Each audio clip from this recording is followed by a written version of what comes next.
No, these were airplanes that actually belonged to private owners. I bought them between 2018 and 2020, and then 5 of them were in Accra. They were parked at Kotoka International Airport, and then got the permits, and then we took them apart with engineers, put them on trucks, police escorts, and drove them all the way to Tamale and reassembled them here.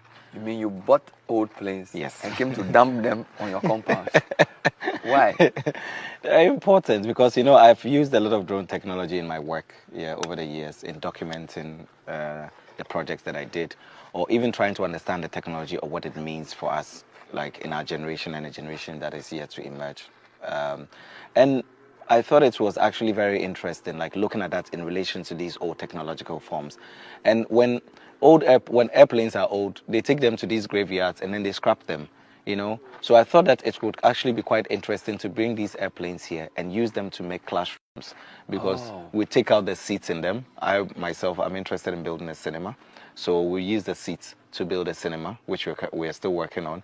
But when the inside of the airplane becomes a void, almost like a cargo plane, it becomes an empty space which things can fill. So by just simply putting a TV screen in there and then playing YouTube videos on like technology and things like that, when school people come here, or for instance the kids in the community, who a lot of them would have never even seen an airplane before, to talk about even touching one or using one as a classroom, once they occupy that space, conversations that you talk about will not be the same conversations that you talk about when you're sitting in an ordinary classroom block. So for me, I was very much interested in the imaginations that could be sprawled through that, and I just gave it a shot to see. So children in the Tamale Nanton community actually come for what? Is it lessons? Is it lectures? Is it coding? What do they do? All kinds of things. We are starting these coding classes, which a very good friend of mine, Alpha, had given us these old iMac computers, and we also bought some computers which we're using to teach children how to code, photography, things like that. We also have drones, which we would teach children what drones are, what they mean in relation to older technological forms, in relation to astronomical terms, like looking at it in relation to the universe, things like that. And some of the airplanes are also interesting with regards to the histories they come with. Like one of the ones that I have, the Antonov, the old airplane, it was made in Poland in 1987, and it was modeled after the Second World War engines. They were actually made with tin and fiber. Wow. So it's like cloth and tin, just ideal milk tin, that kind of material in making this airplane. And the history about these airplanes is that after the Second World War, they had used so much of tin to produce these airplanes that there was a shortage of tin in the world.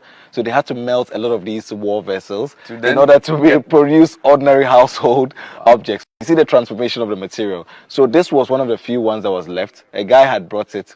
This Swiss guy had brought it from... he had bought it from Miami, really expensive, like $150,000, taking it to Europe, converted it into a private plane, flew it all the way to Ghana, but the civil aviation wouldn't give him permits because they said, this rickety plane, you can't fly it in our airspace. So he had a temporal permit to fly it for 6 months. And afterwards, for years, for over a decade, it was parked at Kotoka, rusting away. So when I met him and I told him that, I'm interested in these histories and interested in what this object symbolizes, and that children can learn more from it. Even some that when kids come here and we go there and we are talking about, let's say, because it was made back then in the former USSR. So when we're even talking about a lot of them, they wouldn't know what these things are. So even the idea of the airplane allows us to be able to teleport into specific moments in time that we can relook at history